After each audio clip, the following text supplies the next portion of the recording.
they have quality in their team, but they were playing way too expansive and they were getting wrecked that way. So now the past couple of games, like especially I think United was like really the first game that they did it, where they kind of sat back a little bit, countered through Lookman and Loftus Cheek, and it was effective.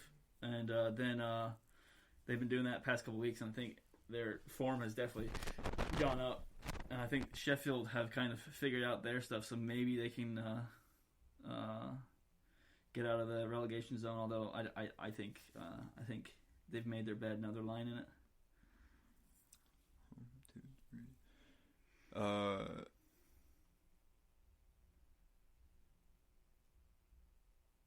They haven't been beat by more than 2 all year.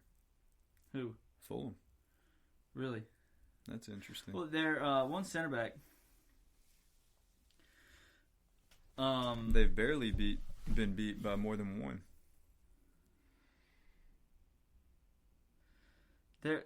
What's that one center back? Adebayo, the really tall guy who scored against Liverpool. I think is his name. He's a really solid center back, and I wouldn't be surprised to see someone like maybe Southampton or Villa pick him up next year. Although Villa have a good core of center backs. They've got 10 clean sheets. Fulham do. Yeah, I mean I'm not surprised, but that's insane. Who are they against? It's some of them were against. Where's it home? Where was it? Let's see. They 4-0'd Crystal Palace. 2-0'd West Ham.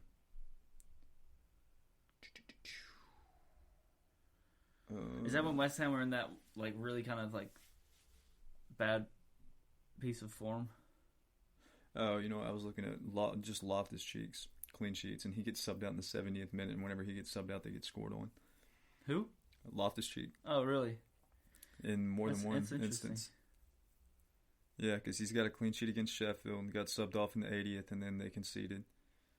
He's got a clean sheet against Leicester, got subbed off in the 76th, they conceded. Liverpool got subbed off in the 73rd, Fulham conceded. And Brighton got they didn't concede, but he held a clean sheet. That's kind of funny.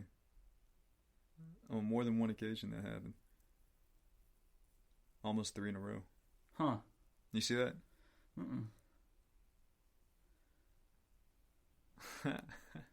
I mean, does he contribute that much defensively?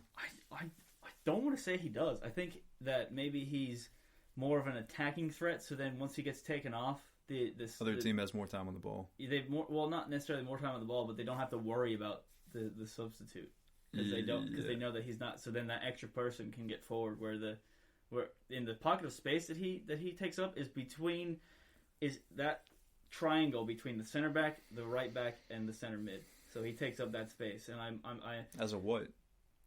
He's like the from what I've seen, they play like a 4-2-3-1 kind of thing. I think this is just based off of the couple games I watched Fulham. Yeah, he's kind of like Lookman is out on the left, and he's like a solid, like he's a winger, like the way he plays, like he's out on the wing and he's going to take you on. Or Loftus Cheek kind of floats in, like kind of comes in, cuts in, and kind of floats in that space from the flank. Okay, yeah. So then he's drawn back that center mid, or he's because the opens up a space up top. Dequardeva Rice overlaps him, so then the left back has to go with him, and then the center back is following the striker, and I think that was Cavallero, and that leaves him wide open. Because the center mid is already occupied as well. So then once he goes away, gets taken out, the substitute comes in and he goes straight over to the right wing, and Aaron let's just say they're playing West Ham, and Aaron Cresswell just sits and they're jammed because you can't overlap. Exactly. Okay, yeah. Cool. I don't know why I thought of Aaron Cresswell. I think we were just because we were talking about it. But yeah, basically he occupies that space, so he's more of a threat. But then once he goes out, the right mid replacement comes on, and they just stay on the right, so then it's easier for the right back to defend. Got you. Which then he can, the center mid doesn't have to stay as far back to try and block off that passing lane, because he's not even anywhere near it. That's interesting. Yeah, and then that guy that Sheffield picked up as their striker, what's his name? Burke. Yeah, dude. The Sky. Yeah, Uh-huh. he is good. He's been on the radar for years. He is fast. Fast as fuck, yeah. And you don't expect it from him because he's a big guy. Oh, dude, I've known about Burke. No, yeah, I know. But, like, if you looked at him, you wouldn't think he's, like, a fast player. You know what I mean? You think he's kind of the player that holds up the ball. You wouldn't think he would turn and take you on. Was he... He's the one who scored against United. He came from a Scottish team, though. I don't know if it was Kilnarrock or if it was... He was in Spain and France, I want to say. He came from one of those teams. He was at Leipzig for a minute, too. Really? Yeah, because before the game, all the commentators were like, Sheffield have picked up this guy Burke, and he's scored in every league he's played in. And they were like saying that like he played in La Liga, 23, Nottingham Forest, Bradford City loan, RB Leipzig, West Brom. That's okay. On loan at Celtic, Alaves. That's what it was, Alaves. And now he's at Sheffield. His best turnout was at Celtic, 14 appearances, 4 goals. Well, Nottingham Forest, 25 appearances, 6 goals. So, he produces. Those aren't like the most creative teams to be on with all that pace. But at Sheffield, when all you need is pace to be a striker there, that's not a bad destination. Oddly enough, he's the only striker with pace there, so he's going to have to play. Yeah. Although, what's his name? Ryan Brewster. He's been hyped up recently, too. He's a record signing. Yeah. And, I mean, he's hyped up because he's from Liverpool. That's the only reason. He never did anything at Liverpool. That's why they sold him. And honestly, for me, I think Sheffield overpaid for him. Neither did John Stone, though. You see what I mean? Like, at Man U. I mean, sometimes the academy products just get slipped through in their quality for a lesser team. So yeah, but at the time when Johnson was coming through, we still had... I can't remember who it was. He was there when Pogba was leaving, so I'm pretty sure that was the end of Van der Sar, and then that's when De Gea came in. So... And then we also, I can't remember. It was some Finnish kid, wasn't it? Lindegaard. Was that who it was? Yeah. Okay. It was him. He was De Gea's backup, and he wasn't getting in over him because at that point Johnstone wasn't that good. But now Johnstone has obviously developed into a great goalkeeper. But he didn't have like this hype around him. Like even when Ryan Brewster didn't even play for Liverpool, people were saying like he's the next Danish, the next best player. Yeah. Danish. But, I mean, he wasn't getting a look in. And then, I mean, obviously you're not going to get a look in with Firmino, Mane, and Salah. And then when they bring in Jota, like, you're definitely not going to get a look in. And so they sold him. And $25 million, like, that's good for Liverpool. Yeah. But Sheffield, I don't think needed to pay that. That was a lot for an unproven Premier League player, which obviously he's come into Sheffield. And maybe the system doesn't fit him, but he doesn't look that good. Yeah. How much did Villa get Watkins for? Around that same price, right? Let me see. Because that kind of sucks for Sheffield if they got Brewster and Villa got Watkins for like a $5 million difference. Because I bet Watkins was about 30, 35. Let's see. He went to Villa for 33. This is U.S. dollars, so he went there for 33.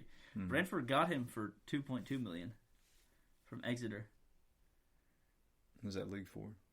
Exeter is like, I think it's like it goes Premier League, Championship, League 1, League 2, and then it goes to the or League 2. I meant. Yeah, I think that. And it goes north. It goes north and south, and then it goes by the like north of England. Then they do east and west, and they do the south, east, and west. So it's like broken up into 4, and then it goes to 2, and then it goes to. There's one right underneath League 2. I can't remember the name of, but that's how you get up into League 2. But yeah, nice. Leicester or Exeter are usually around like League 2 and below, and then I remember one year, it was I think it was 2008. United were playing Exeter, and they played like their weaker team, and it was in the FA Cup at Old Trafford, and they drew 0-0. And the next game, Fergie put out like Rooney, Van Nistelrooy, Ronaldo, like the full team, and they just shit on them. Like it was like, why did you do that to them? Even if you just start Ronaldo, he's gonna get you 2 goals. I don't want any rumors or any. I don't want anybody thinking Exeter can walk on Old Trafford. Oh, dude, it was hilarious. Fergie used to do that though. If teams that they should have beat, they go to an extra round with them, he would put out a full strength team and be like, please just beat them. Mm-hmm.